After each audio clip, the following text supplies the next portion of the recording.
अरे खोप्यामध्ये खोपा जसा सुगरणीचा चांगला, बघा पिलासाठी तिने जीव झाडाले टांगला केलेला आहे. आपल्या ज्या शेळ्या मेंढ्या आहेत, गाईचं जे शेण आहेत त्याच्यापासून अशा बॅग भरायच्या, त्याच्यामध्ये गांडूळ सोडली जातात आणि एक 2-3 महिन्यामध्ये गांडूळ ते पूर्णपणे हे खाऊन त्याच्यापासून गांडूळ खत निर्मिती केली जाते आणि हेच ह्या झाडांना गाठलं जातं. जयाभावना मी विनंती करणार आहे, तुम्ही यावं.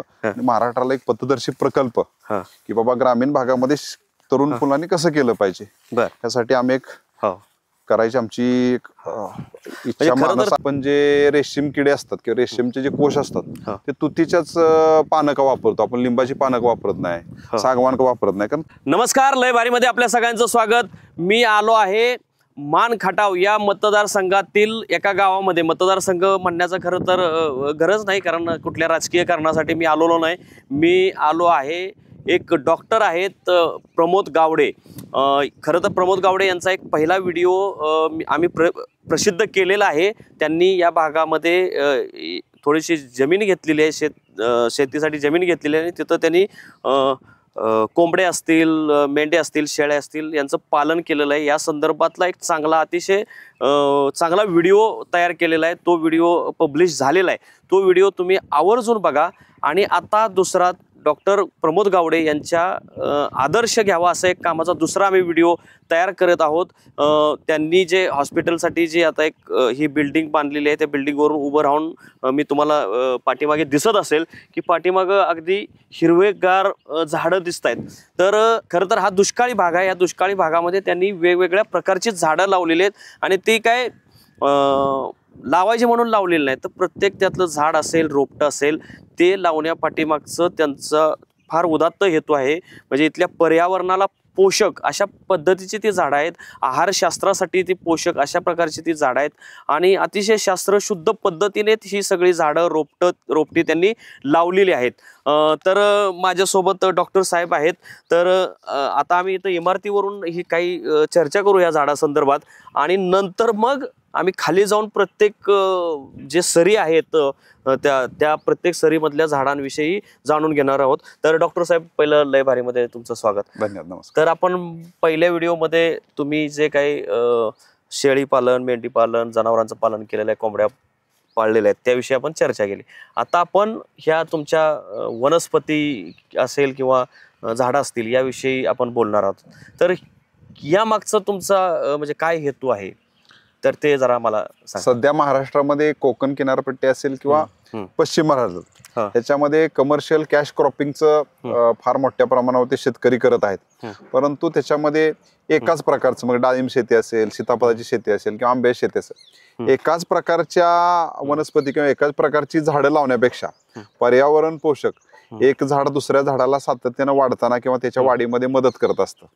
परंतु एकसारखंच तुम्ही जर झाडं लावली एकसारखी, म्हणजे तुम्ही आंब्याचीच फक्त शेती करत असाल, तुम्ही सीताफळाची करत असाल, डाळिंब, त्याचे काही दुष्परिणाम सुद्धा मोठ्या प्रमाणात दिसायला, म्हणजे परागीकरण तेवढ्या मोठ्या प्रमाणात होत नाही किंवा त्याला आवश्यक असणारी, त्या झाडाला आवश्यक असणारी जी काही जीवद्रव्य लागणार आहे ती तेवढ्या मोठ्या प्रमाणात मिळत नाहीत. तर ते एक थोडेसे त्या एकसारख्या शेतीचे तोटे आहेत. तर त्याला कुठेतरी थोडासा फाटा देऊन ह्या अशा प्रकारची वेगवेगळी झाडं लावून त्या झाडं एकमेकाला कशी मदत करतात.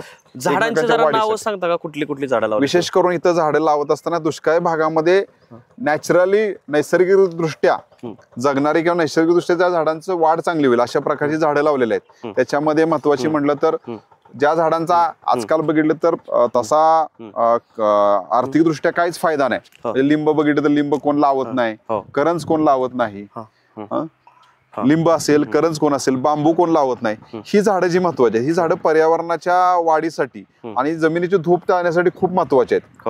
ही सुद्धा झाडं मी लावलेली आहेत. त्याच्याबरोबर फळझाडं म्हणत असेल तर चिकू असेल, आंबा असेल, पेरू असेल, त्याच्याबरोबर आवळा असेल, सीताफळ असेल, रामफळ असेल, परत त्याच्याबरोबर शेवगा असेल, ही सगळी झाडं मी लावलेली आहेत या ठिकाणी. नारळ लावलेला आहे. त्याच्याबरोबर आपलं छोटस एक परसबाग सुद्धा केले. त्या परसबागेमध्ये वेगवेगळ्या प्रकारच्या आपल्याला ज्या लागणाऱ्या भाज्या आहेत त्या भाज्या लावल्या. ही झाडं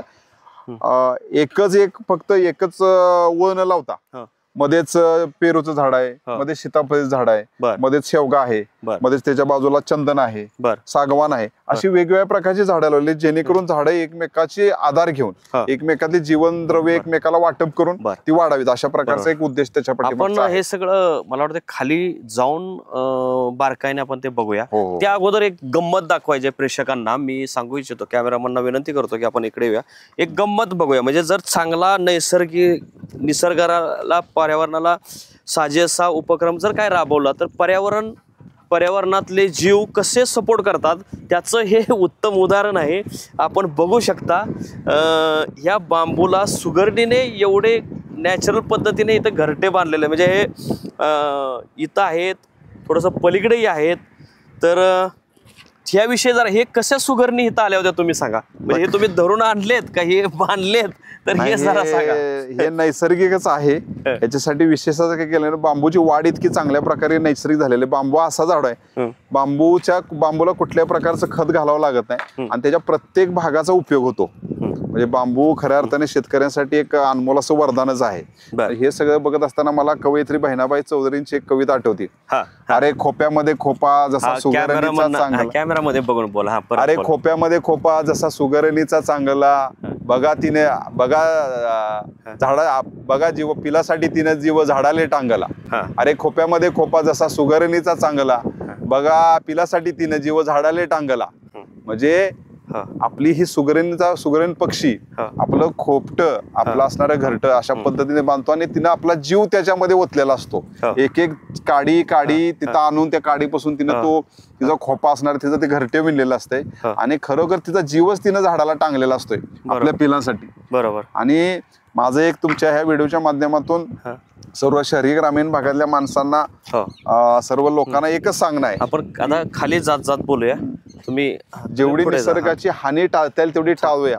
इथं असणारे पशु पक्षी असतील, इथं असणारे झाडं झुडपं असतील, मग ते उपयोग असो किंवा नसो, त्याचं संवर्धन केलं पाहिजे. बरोबर. लिंब असेल, पिंपळ असेल, वड असेल, करंज असेल, ही झाडं आता लोक कुठं दिसत नाहीत. वड्या वगैरेला थोडीफार झाडं दिसायची, ती सुद्धा लोक आता झाडं ठेवत नाहीत. बरोबर. लोकांना तुमच्या चॅनलच्या माध्यमातून एक विनंती आहे की जे आपले नैसर्गिक वृक्ष आहेत, त्या भागातले जे आपल्या ग्रामीण भागात वृक्ष आहेत, हे वृक्षाचं आपण संवर्धन केलं पाहिजे. बरोबर. फळझाडं तर आता आपण खाली गेल्यानंतर ते बोलूच, पण हे मला एक गंमत हे वाटते की हे सगळे बाजूला झाडं आहेत, जनावर आहेत तुमची, त्याच्यामध्ये ही बिल्डिंग तुम्ही उभी करताय, आता काम चालू आहे. ह्या मागचा काय उद्देश आहे तुमचा? कसं आहे की वैद्यकीय क्षेत्रामध्ये काम करत असताना आजाराचं मुख्य कारणच माणूस निसर्गापासून दुरावला हे माझ्या लक्षात आलं. म्हणून तो ग्रामीण भागामध्ये एक निसर्गोपचार केंद्र किंवा जास्तीत जास्त माणसाचे आजार बरे करण्यासाठी त्याला परत एकदा निसर्गाच्या सानिध्यात आणणं आणि त्याला मानसिक दृष्ट्या आणि शारीरिक दृष्ट्या सक्षम बनवणं हा एक त्याच्या मागचा माझा उद्देश आहे. बर. अच्छा, म्हणून तुम्ही हे इमारत बांधलेली आहे. हो. आणि इथं म्हणजे भविष्यात हॉस्पिटल चांगलं सुरू होईल. होय. म्हणजे ज्यावेळी मला वाटतं कदाचित हा व्हिडिओ बघितल्यानंतरच अनेक पेशंटना इथं उपचार घ्यायचे मोह होऊ शकतो. परंतु कधी हॉस्पिटल साधारण हे पाडव्याला चालू करायचं प्लॅन आहे, झालंय बऱ्यापैकी काम. बर. अच्छा, तर मला वाटतं आता आपण इकडूनच सुरुवात करूया. या. अच्छा, हे काय? हे गांडूळ खत केलेलं आहे. आपल्या ज्या शेळ्या मेंढ्या आहेत, गाईचं जे शेण आहेत, त्याच्यापासून अशा बॅग भरायच्या, त्याच्यामध्ये गांडूळ सोडली जातात आणि 2-3 महिन्यामध्ये गांडूळ ते पूर्णपणे हे खाऊन त्याच्यापासून गांडूळ खत निर्मिती केली जाते आणि हेच ह्या झाडांना गाठलं जातं. म्हणजे तुम्हाला तुषारजी मला सांगायला अभिमान वाटतो, कसल्याही प्रकारचं रासायनिक खत ह्या बागेसाठी मी वापरत नाही. इथं असणारा पालापाचोळा, त्याचबरोबर इथं असणार हे शेण, मलमूत्र जे आहे गाई म्हशींचं आणि शेळ्यांचं, त्याच्यापासूनच हे गांडूळ खत तयार केलं जातं, तेच ह्या बागेला घातलं जातं. बर. तर आता मी प्रेक्षकांना दाखवू इच्छितो की या दिशेला एक मिनिट गेट आहे, गेट वरून असा रस्ता येतोय. रस्त्याच्या दुतर्फाला हे तुम्ही हे जे झाडं लावलेले आहेत, तर आता ह्या झाडांपासूनच आपण सुरुवात करू. इथं आंब्याचं झाड आहे जे आपल्या मातीतलं सर्वात महत्वाचं. इथून येऊया. आता इथून तुम्ही सांगा, मोहर लागलाय आंब्याला? मोहर लागलाय आंब्याला. त्याच्याविषयी सांगायची माहिती म्हटलं तर एकच आहे की झाडं लावताना जापनीज टेक्नॉलॉजी आहे, मियावाकी टेक्नॉलॉजी म्हणून, मियावाकी तंत्रज्ञान. तर ती झाडं थोडीशी एकमेकात घनदाट झाडं लावायची, एकमेकाच्या जवळ झाडं लावायची. जापनीज टेक्नॉलॉजी म्हणजे आपल्या पर्यावरणाला पूरक आहे. प्रयोगच होता पण तो मला यशस्वी झाला असं वाटतंय. बर त्याच्यामध्ये काय करायचं की झाडं जवळ लावायची. उदाहरणार्थ इथं बघितलं तर आंब्याचं झाड आहे, कॅमेरा आंब्याचं झाड आहे, त्याच्या बाजूला लिंबूचं झाड लावलं, हळूहळू दाखवा. हे आंब्याचं झाड आहे, बांबू, त्याच्या बाजूला ते लिंबूचं झाड आहे, कागदी लिंबू झाड आहे, त्याच्या बाजूला हे सीताफळ लावलंय, त्याच्याच बाजूला तो आवळा आहे. हळूहळू दाखवा. हा हे आवळा. हे जवळ आहेत सगळे. ही जवळ झाड आहे, त्याच्या बाजूला चिकू आहे. ही जवळ झाडं एकमेकाला आपलं असणारं जीवनद्रव्य शेअर करतात आणि वाढ सुद्धा त्यांची चांगली होती. त्याच्यामध्ये कडुलिंब सुद्धा लावलेला आहे. अच्छा. आणि सगळ्या झाडांची वाढ ही झाली. बऱ्याच शेतकऱ्यांचं असं मत आहे झाडात झाड लावलं की त्याची वाढ चांगली होत नाही, पण तो गैरसमज आहे असं मला वाटतं. चिक्कू आलेला दिसतोय. हे जरा मी कॅमेरामॅनना विनंती करतो. हा चिक्कू बघा. हा एकच चिक्कू काय, आणखी काय चिक्कू नाहीत? कसं आहे की ही नैसर्गिक दृष्ट्या हे केलेलं आहे, त्यामुळे लागायला लागले. ते चिक्कूला नवीन आता फुलं यायला लागलेली आहेत. सुरुवात आहे याची. अच्छा. त्यामुळे थोडस हे कळ्या दिसत आहेत. आता सुरुवात झालेली, त्यामुळे तो ओके. एखादा लवकर मागं रामफळ झाड आहे, खूप रामफळ लागलेत त्याला. अच्छा. तर हे तुम्ही सांगितलं की हे तंत्रज्ञान अशा पद्धतीचं आहे. आता हे मोहर ह्याला आंबे कसे लागणार? तुम्ही मगाशी परागीकरण वगैरे सांगत. परागीकरण येण्यासाठी कसं वेगवेगळ्या प्रकारची झाडं असली, फुलं झाडं पण आपल्याकडे आहेत. आपल्याकडे गुलाबाची झाडं आहेत, आपल्याकडे शेवग्याची झाडं आहेत. ते मधमाशा ह्या झाडावरून त्या झाडावर ज्यावेळेला जातात आणि ह्याच्यामध्ये नर फुल आणि मादी फुल, आपण त्याला मोहर म्हणतो, त्याचं जे असतं त्याचं एकदा परागीकरण झालं की आंब्याला लागायला छोटे छोटे बारीक बारीक आंबे त्याला लागायला लागले. ह्याची या पिरियड मध्ये काळजी घ्यावी लागत असेल. काळजी थोडीशी घ्यायची, म्हणजे वातावरणाचा खूप रोल आहे महत्वाचा. आबाळ वगैरे आले की मोहर झडण्याची शक्यता असते. एवढीच काळजी घ्यायची, बाकी काय नाही. वेळेवरती त्याला पाणी द्यायचं, थोडं फळ लागली पाण्याचं प्रमाण कमी करायचं. इकडे या बाजूला आपण बघूया, इकडे बांबू आहे आणि चंदन आहे, दोन्ही. बांबू आणि चंदन असं तुम्ही एकत्रीकरण का केलंय? चंदनाच्या झाडाचं वैशिष्ट्य असं की चंदनाचं झाडे परोपजीवी झाड असते. हे स्वतःचे अन्नद्रव्य स्वतः तयार करत नाही. इथंही दाखवू शकता कॅमेरामॅनना विनंती करू. इथं व्यवस्थित आहे बघा. चंदन आणि बांबू आणि आंबा एकत्र आहे. ह्याचं काय वैशिष्ट्य? चंदन हे परोपजीवी झाड असते, स्वतःचं अन्नद्रव्य स्वतः तयार करत नाही. त्यामुळे त्याला जर त्याच्या जोडीला जर दुसरं कुठलं झाड असतं तर त्याची वाढ चांगली होती. आणि चंदन आपण ऐकलंय शीतल चंदन असं म्हणतो. चंदनाची झाडं हे उन्हाळ्यामध्ये निश्चितपणे तापमान कमी करायचं काम करतात, टेम्परेचर खूप कमी करतात. त्यामुळे त्या पद्धतीने आपण ती चंदन झालेली. आणि मानदेशाचं वैशिष्ट्य आहे, मुळातच इथं दुष्काळ असल्यामुळे थोडंसं तापमान जास्त असल्यामुळे चंदनाची झाड आपल्याला ओढ्याला माळावरती विहिरीच्या बाजूला दिसतात आणि ते सहजपणे उगवून येतात. आणि ही सुद्धा झाडं, परंतु बरंच चंदन माफिया मात्र ते काढून घेऊन जातात. ते शेतकऱ्यांना बिचाऱ्यांना माहित बी नसतं, शेतकऱ्यांना माहित बी नाही आपण काढलं तर याचा पैसा मिळेल. तुमच्या आता शासनाची स्कीम पण आहे, चंदन शेती सुद्धा तुम्ही करू शकता. तुमच्या चॅनलच्या माध्यमातून शेतकऱ्यांच्या पर्यंत पोहोचावी आणि ग्रामीण मानदेशी शेतकऱ्याच्या अर्थकारणाला त्याचा फायदा व्हावा. बरोबर. इथं करंज झाड आहे. करंज म्हणजे शेतकऱ्यांना तो नकोसं वाटणारा झाड आहे, करंज तुम्ही आवर्जून लावलंय. करंज यासाठी लावले, करंज आजूबाजूच्या जमिनीमधले कीड जे असणारे, बुरशी असेल जमिनीमध्ये, समजा बाकीचे काही जर हे असतील, कीड कमी करायचं काम चांगल्या प्रकारे करंज करते. करंजेचं जे आम्ही बिया निघतात करंजीच्या, हे जे आम्ही कुट्टी करून ते परत टाकतो झाडाच्या खाली, त्याच्यामध्ये किडीचा प्रादुर्भाव कमी होतो. विशेष करून वाळवी जी लागते जमिनीला, ती वाळवी कमी करायची. चिंच आहे, आंबट चिंच आहे आपली, गावठी आहे का? गावठी चिंच आहे. ती आपण चिंचुक्यापासूनच तयार केलेली आहे ती. बर. अच्छा, म्हणजे तुम्ही रोप वगैरे नाही आणली, ही चिंच तयार केलेली. सागाची रोपं फक्त आणलीत विकत आपण. अच्छा, हे साग दिसतंय. साग येताना सुद्धा लोक त्याचा पूर्णपणे स्ट्रेट जावा, त्याचा कमर्शियल वापर व्हावा म्हणून ते छाटतात, पण मी शक्यतो ते केलेलं नाही. झाड डेरेदार जेवढं होईल तेवढं निसर्गाला पण ते चांगलं राहते, झाडाची वाढ सुद्धा चांगली होती. इकडं हे काय सीताफळ आहे का? रामफळ? सीताफळ आहे आणि ते रामफळ आहे. हे रामफळ आहे. बर. सीताफळ, रामफळ, मध्ये आंबा, चंदन असं केलंय तुम्ही. 100 अच्छा, इथं आले उगवून आपलं हे सॉरी फुटलेले आहेत चांगले रामफळ भरपूर लागले त्याला. अच्छा. बर. खाली दिसतात एकदम खाली रामफळ आहेत, गोड असतील भरपूर. हो हो हो हो. आता अजून मुरमाड जमिनीतली रामफळ गोड असतात, सीताफळ रामफळ गोड असतात. अच्छा, मुरमाड जमिनीत का वैशिष्ट्य तसं? थोडस त्याला लागणारे जे अन्नद्रव्य आहेत, लोहाचं प्रमाण थोडस जास्त असते मुरमाड जमिनीमध्ये. एवढा माझा अभ्यास नाही, पण त्यामुळे ती थोडीशी गोड राहत आहे. बर. हे चिकूचं झाड, परत हे जांभूळ आहे. जांभूळ. अच्छा, जांभूळ. शेवगे शेंगा घ्या. बर. अच्छा, हे शेवग्याचे शेंगा, हे लांब शेंगा आहेत. तू फार कुठल्या जातीचा शेवगा? हा ओडिसा जातीचा शेवगा आहे, बियाणंच लावलं होतं. बर. शेवगा चांगला येतो बर आणि शेवग्याच्या ह्याच्यामध्ये व्हिटॅमिन ए चं प्रमाण चांगलं असते, अजीवनसत्वाचं, रातांधळेपणा वगैरे कमी होतो त्यांनी. बर. अरे वा, इथे हे गंमतच आहे. इथं तुम्ही रुई लावली, रुईचं झाड लावलं. रुई लावलं, ती आलेली आहे रुई. अच्छा, आपोआप म्हणजे आली. आली ती आपण त्याला तुम्ही त्याला हे करत जपली. नाही. अच्छा. त्याच्यामध्ये जे ती रुईची फुलं असतात ही ती मधमाशांना त्याच्यातला रुईची फुलं आहेत ना, मधमाशा खूप त्याच्यावर चांगल्या मध खूप चांगल्या प्रकारे त्याचा तयार करतात. म्हणजे हे मला पण माहित नव्हतं, मी बघून बघून मला ते माहित झालं. अच्छा. हा बर. हा बांबू लावलाय, हा सावली राहते थोडीशी, आपल्याला दुपारी कधी जेवण वगैरे करायचं असलं तर बरं वाटतं. बर.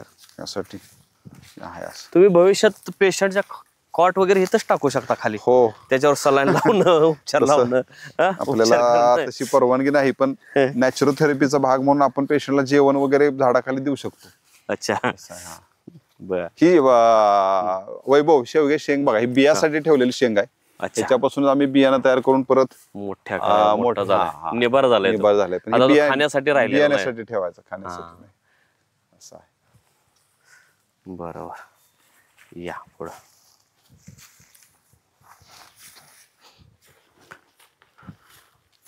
हे चंदन तुम्ही फार लावलेले. चंदन लावले, आवर्जून लावले चंदन. अच्छा. आता इकडे येऊया आपण. हे इकडे तुती आणि तुतीचे झाड आहेत ना, तुती तूर. हे तूर आहे. तूर आणि तुती असं मिक्स लावले. या ना इकडे, तुम्ही दाखवा. ही तूर आहे. शेतकरी आहात. जनावरांसाठी आणि प्राण्यासाठी प्रोटीन सगळ्यात चांगलं असणारं म्हणजे तूर. तुरीचं भुसकट आपण शेळ्या मेंढ्यांना खूप चांगल्या प्रकारे खातात, त्यांची वाढ चांगली होती. आणि तुरीचं जे दाणे आहेत ते आपल्या माणसासाठी अतिशय उत्कृष्ट पोषक राहतात. दुसरं ह्याच्याबरोबर आपण जनावरांसाठी तुतीचा चारा केलेला आहे. तुतीच्या चाऱ्याचं वैशिष्ट्य असं असते की आपण जे रेशीम किडे असतात किंवा रेशीमचे जे कोश असतात ते तुतीच्याच पानक वापरतो आपण. लिंबाची पानक वापरत नाही, सागवान वापरत नाही, कारण तुतीच्या पानामध्ये प्रोटीन सगळ्यात जास्त असते. आणि त्याच्यामुळे त्या जो रेशीमचा कोश असतो त्याची वाढ चांगली होती. जनावरांना सुद्धा ह्याचा फायदा असा असतो की प्रोटीनयुक्त अन्न असल्यामुळे जनावर सुद्धा दष्टपुष्ट राहतात, त्यांची वाढ चांगली होती तुतीमध्ये.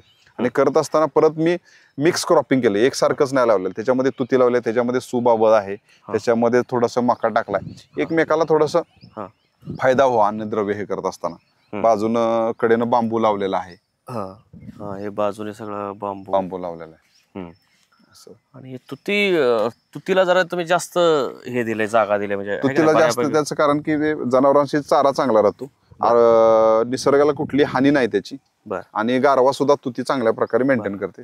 इथं थोड्याशा पपई सुद्धा लावलेल्या आहेत तुम्ही.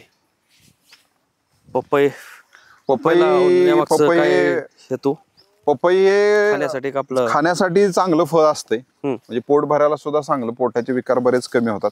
त्याच्यामुळे सुद्धा अजीवनसत्वाचं प्रमाण चांगलं असते. त्यामुळं लहान मुलांना वगैरे त्याचा चांगला फायदा होतो. आपण मला वाटतं तिकडे पाठीमागं जाऊया असं कुठं. तर आता आपण परत फिरत त्या दिशेला जाऊया. तर आता मला काय म्हणायचंय की खरं तर हे माझ्या काय डोक्यात नव्हतं, अचानक आलं. तुम्ही हे ग्राम विकासामध्ये इतकं चांगलं पद्धतीचा प्रयोग करताय. योगायोगाने ह्याच भागातले जे मंत्री आहेत जयकुमार गोरे, त्यांना ग्राम विकास खातं मिळालेलं आहे. ते निश्चितपणे त्यांनी इकडे येऊन कधी बघितलं असणार आहे हे सगळे प्रयोग. नाही, कसं आहे, मला वाटतं तुम्ही आता त्यांचे कार्यकर्ते बी झालाय. होय, तर तुम्ही हे बघितलंच असणार आहे त्यांनी. नाही, त्यांना मी विनंती केली, अजून काही ते आलेले नाहीत, पण एक ग्रामीण विकासाचं एक पायलट प्रोजेक्ट किंवा आदर्श प्रोजेक्ट बनवण्यासाठी मी तुमच्या चॅनलच्या माध्यमातून खरं त्यांना नामदार त्यांनी सांगितले. त्यांच्या मला नामदार म्हणायचं नाही, मंत्री म्हणायचं नाही, मी हा मानदेशाचा आणि संपूर्ण महाराष्ट्राचा भाऊच आहे, जयाभाऊ म्हणायचं. म्हणून मी जयाभाऊंना मी विनंती करणार आहे, तुम्ही यावं. महाराष्ट्राला एक पथदर्शी प्रकल्प की बाबा ग्रामीण भागामध्ये तरुण मुलांनी कसं केलं पाहिजे, त्यासाठी आम्ही एक करायची आमची इच्छा मानस आहे. त्यांच्या कार्यकर्त्यांनी आदर्श घेतला पाहिजे की बाकी आम्ही कार्यकर्तेच आहे त्यांचे. कार्यकर्ते सुद्धा आदर्श घेतले निश्चित. वाळू माफिया, माती माफिया काहीतरी उद्योग करतात, त्याच्याऐवजी असलं काहीतरी करावं चांगलं. जयभाऊंचं काम चांगलं आहे. पाणी जे भागात आलेलं आहे त्या पाण्यामुळेच थोडस त्या ठिकाणी हे सगळं वैभव उभं राहिलंय. निश्चितपणे ते अजून या महाराष्ट्राला तालुक्याला न्याय भरपूर न्याय देतील, कारण न्याय देतील अशा मोठ्या पदावर ते गेलेले आहेत. आता हे बोर आता हे बोर म्हणजे हा बोरमाज म्हटलं जातं. काय म्हणलं जातं? हा जो परिसर ह्याला बोरमाळ म्हणलं जातं. बोरीचं मोठ्या प्रमाणामध्ये इथं झाड आहेत. तर हे आपण बांधावरती बोर लावलेत म्हणजे दुसरी शेजारची काही जनावर असतील किंवा बारकी जनावर असतील आतमध्ये त्यांनी प्रवेश करू नये. आणि बोरीचं जे बोर जे आहे ते आपल्याला फळ म्हणून पण खायला चांगलं असते. आणि लावताना सुद्धा ते मल्टी क्रॉपिंग परत केलेलं बोर आहे, त्याच्यामध्येच हे आलंय, बांबू लावलाय, त्याच्यामध्येच परत लिंब आहे. इथे एक खोपा सुगरणीने केलाय बरं का, ते बघा हे बर गवत. हा, हे एक ह्याचं एक वैशिष्ट्य सांगा की लोक काय करतात की म्हणजे जे काय झाड आहेत, रोपटे आहेत, तर तिथलं सगळं गवत काढून टाकतात. तुम्ही तर हे सगळं गवत वाढवलंय. मी सुद्धा हे गवत काढायचो, परंतु काय व्हिडिओ बघितले, काय थोडस गुगल वरती सर्च केल्यानंतर अभ्यास केल्यानंतर असं लक्षात आलं की जमिनीची गवत जे आहे ते जमिनीत धूप मोठ्या प्रमाणावर थांबवतं. आणि ह्याची जी मुळं आहेत ही मुळं डायरेक्टली इनडायरेक्टली मशागत करायचंच काम करतं.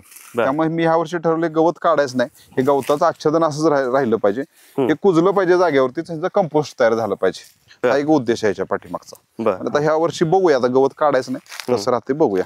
बर, अच्छा, या इकडं आता जरा. हे काय परसबाग केली छोटीशी. थोडस सांगायला थोडस अवघड आहे, परंतु प्रोडक्शन जास्त यावं आणि जास्तीत जास्त लवकर हे व्हावं, म्हणजे लवकर क्रॉप फळं मिळावी किंवा भाजीपाला मिळावा. त्यामुळे मोठ्या प्रमाणामध्ये रासायनिक खतांचा वापर शेतकऱ्यांच्याकडून सुद्धा होतोय भाजीपाल्यावरती. तर मी थोडस किचन गार्डनचा एक उद्देश डोळ्यापुढे ठेवून ह्याच्यामध्ये आपल्याला जे रोज लागणारे जे काही भाजीपाला आहे, त्याच्यामध्ये वांगे असतील, मिरच्या असतील, भेंडी असेल, गवारी असेल, एक छोटस हे केलेलं आहे एक साधारणपणे 500 बाय 200 ज्याच्यामध्ये त्याच्यामध्ये सगळा भाजीपाला केला होता, जूनला लावला होता, आता संपत आलाय, परत नव्याने करायचा. मिरच्या असतील, वांगे असतील, टोमॅटो असतील, हे मी त्याच्यावरती कसल्या प्रकारचं रासायनिक खत त्याला टाकत नाही, कुठल्याही प्रकारचं पेस्टिसाइड मारत नाही. थोडस कीड पडली, एखाद्या वांग्यावर जरी कीड पडली असली तर ते अर्धच वांग खायचं, अर्ध टाकून द्यायचं, परंतु शक्यतो त्याच्यावरती कुठल्याही प्रकारचा केमिकलचा फवारा, रासायनिक खतांचा फवारा घ्यायचा नाही. अशा प्रकारे मी माझी छोटीशी परसबाग तयार केलेली आहे. हे केमिकल वापराचा जो विषय आपण त्याच्यावर बोलू, त्या अगोदर थोडस जरा इकडे येऊया. तर हे तुम्ही ठिबक केलेलं आहे है ना? हे ठिबकचा म्हणजे इकडे तर पाण्याचा तुटवडा आहेच. आता उरमोडीचं पाणी आलं, जे काटापूरचं पाणी आलं, लोक उपसतात. तुम्ही मात्र ठिबक केलंय. ठिबकमुळे काय फायदा होतो? ठिबक मजा कसं आहे की आपल्याला जरी आपल्या समोर किती जरी अन्न असलं तर आपलं गरजेपुरतच आपण खातो. जास्त खाल्ल्यावरती काय होतं, उलट्या होणार, जुलाब होणार, तुम्हाला त्याचे दुष्परिणाम होतात. तसं अतिरिक्त पाणी झाडाला झालं किंवा त्या जमिनीत झालं, ते जमीन ती टाकून देते बाहेर, पण एका लिमिट पेक्षा झाले ते दुष्परिणाम दिसतात. म्हणजे सातत्यानं गारवा राहणं पण चांगलं नसते. ह्या ठिबकच्या माध्यमातून जेवढं काय पाणी लागते त्या झाडाला तेवढंच पाणी देतो. आपले जे काही कृषी पदवीधर आहेत, कृषी विभागातले जे काही एक्सपर्ट आहेत, त्यांच्याकडून किती लिटर एका तासामध्ये पाणी पडेल ह्याचं कॅल्क्युलेशन केलेलं असते, आणि तेवढंच पाणी त्या झाडाच्या वयानुसार, त्याच्या गरजेनुसार त्याला दिलं जातं. हा फायदा आहे. शेतकऱ्यांनी जास्तीत जास्त ठिबकचा वापर करावा आणि आपली जमीन सुजलाम सुफलाम, आपली जमीन म्हणण्यापेक्षा ती आपली काळी आईच आहे, आपली आई सुजलाम सुफलाम ठेवण्याचा प्रयत्न करावा.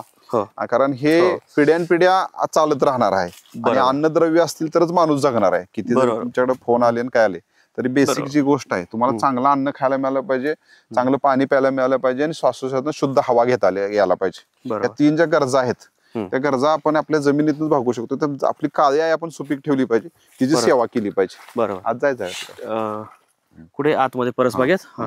परसबागेत आपण खराब झालंय थोडस. हा, ते परसबागेचा मग तुम्ही विषय सांगत असताना मी मध्येच तुम्हाला थांबवलं होतं की रासायनिक खतांचा परिणाम, दुष्परिणाम. अरे वा, अच्छा.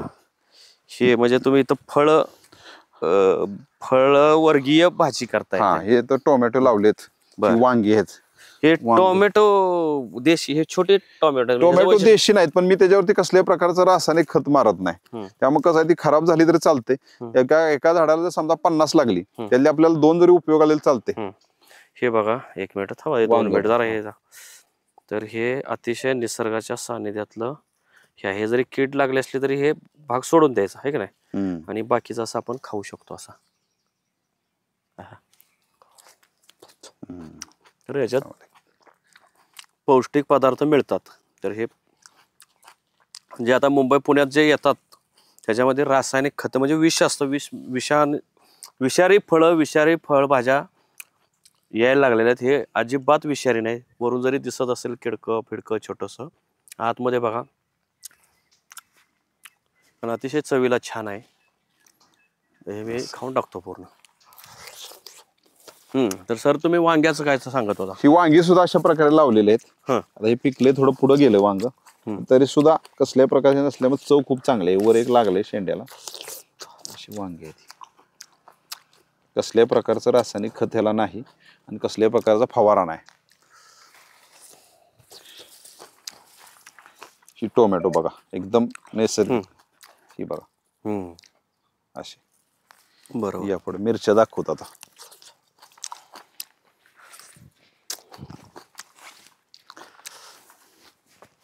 अच्छा, वा वा वा. ही कुठल्या जातीची मिरची? ही बेडगी मिरची आहे, हो ना. जी अतिशय तिखट असते. आता बर. बहार संपत आलाय त्यामुळं हिरवी पडायला लागली. छोटी बेडगीचं वैशिष्ट्य असतं की ती लहान असते आणि तिखट असते खूप.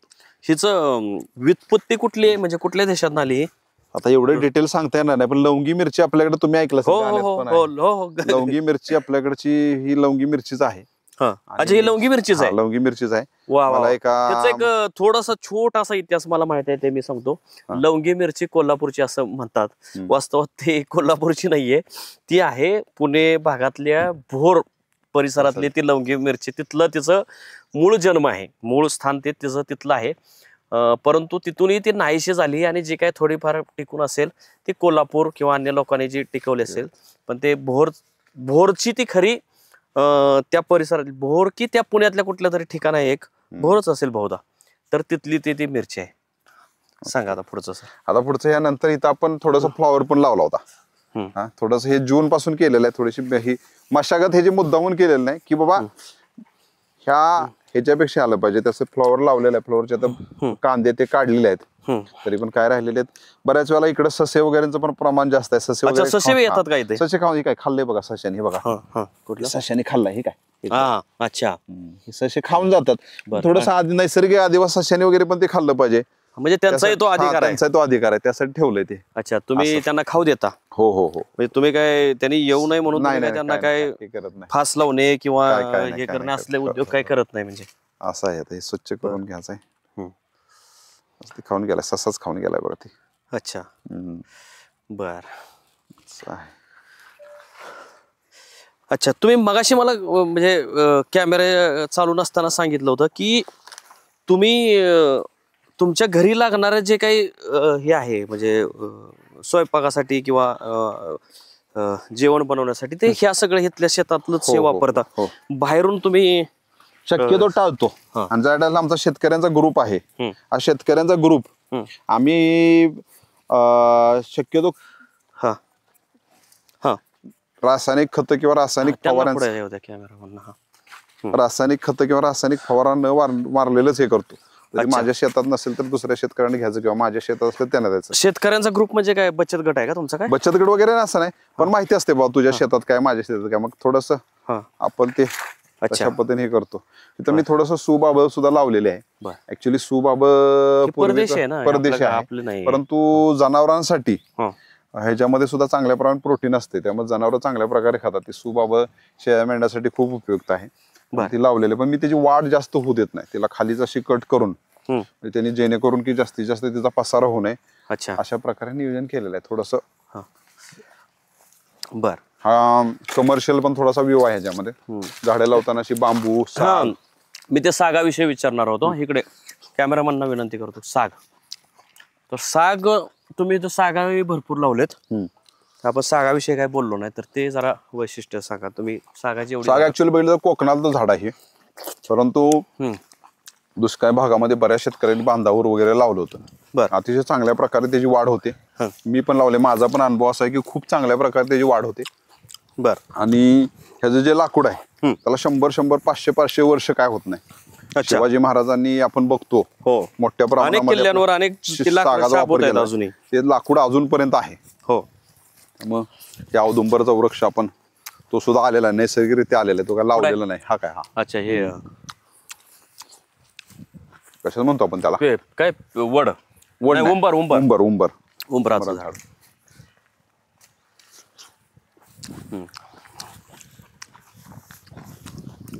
या.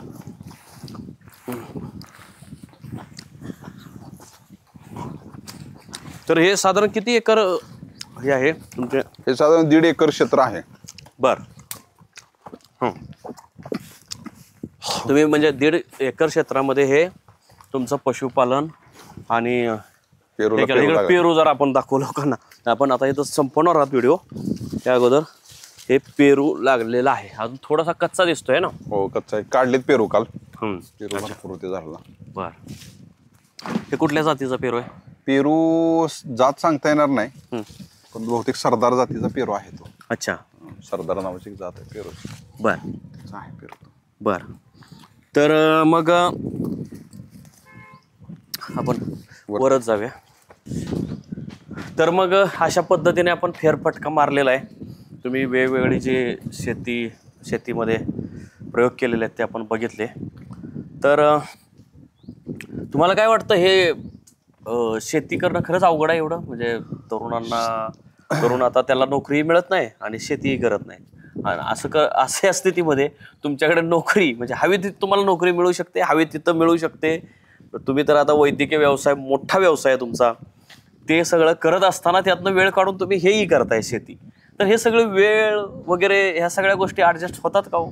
कसं आहे की शेती हा आवडीचा विषय आहे आणि सगळ्यात महत्वाचं म्हणजे कसं आहे की थोडं अवघड आहे निश्चितपणे, परंतु आपण या मातीमध्येच तयार झालेलो आहे, या मातीमध्ये जन्माला आलेला आहे. आपली ती परंपरा आहे, ती परंपरा जपली पाहिजे. आणि तुम्ही जर आता जे आधुनिक तंत्रज्ञानाचा वापर जर योग्य पद्धतीने केला तर निश्चितपणे शेती ही फायदेशीर आहे. जुनं तंत्रज्ञान, जुन्या आपल्या पूर्वजांनी जे डेव्हलप केलेलं परंपरा आहेत, त्या परंपरा आणि आधुनिक तंत्रज्ञान ह्यांचा जर मेळ घातला तर निश्चितपणे शेती ही यशदायी आहे, फलदायी आहे. आणि सगळ्यात महत्वाचं तर माझं परत म्हणणं असं आहे की सगळ्यात महत्वाचं मानसिक आरोग्य. तुमचं मानसिक आरोग्य जर चांगलं ठेवायचं असेल तर ते तुम्हाला शहरात किंवा गर्दीत नाही मिळणार. ते असं मोकळ्या हवेमध्ये, निसर्गात आणि शेती करूनच तुम्हाला मिळू शकते. त्यामुळे शेती करावी, त्याच्यामध्ये आवड निर्माण करावी, एवढीच माझी तुमच्या चॅनलच्या माध्यमातून व्ह्युअर्सना विनंती आहे. तर मी प्रेक्षकांना सांगू इच्छितो की डॉक्टर प्रमोद गावडे साहेब यांनी, म्हणजे ते उच्च शिक्षित आहेत, त्यांनी MBBS केलेलं आहे, मास्टर अभ्यासक्रम केलेला आहे, सरकारी कोट्यातून त्यांनी प्रवेश मिळवलेले आहेत. म्हणजे ते काय पैसे भरून आणि डोनेशन घेऊन ॲडमिशन घेतलेलं नाही, बरोबर ना? आणि म्हणजे असे अत्यंत हुशार बुद्धिमान आहेत ते डॉक्टर. त्यानंतर त्यांनी बॉम्बे हॉस्पिटलमध्ये, त्यानंतर धीरूभाई अंबानी अंधेरीचं जे हॉस्पिटल आहे खाजगी, तिथंही नोकरी केलेली आहे. आणि ते करत असताना त्यांनी ग्रामीण भागामध्ये गावातील भागांच्या लोकांना काहीतरी वैद्यकीय सेवा दिली पाहिजे म्हणून त्यांनी मसवड या ठिकाणी चांगलं हॉस्पिटल उभं केलेलं आहे. ते चांगलं हॉस्पिटल चालू आहे त्यांचं. आणि ते करत असताना त्यांनी इथं 1.5 एकर जागा घेऊन इथं एक संभाव्य हॉस्पिटल उभं राहणार आहे भविष्यात. आणि हे निसर्गाच्या सानिध्यात हे हॉस्पिटल उभं करणार आहेत.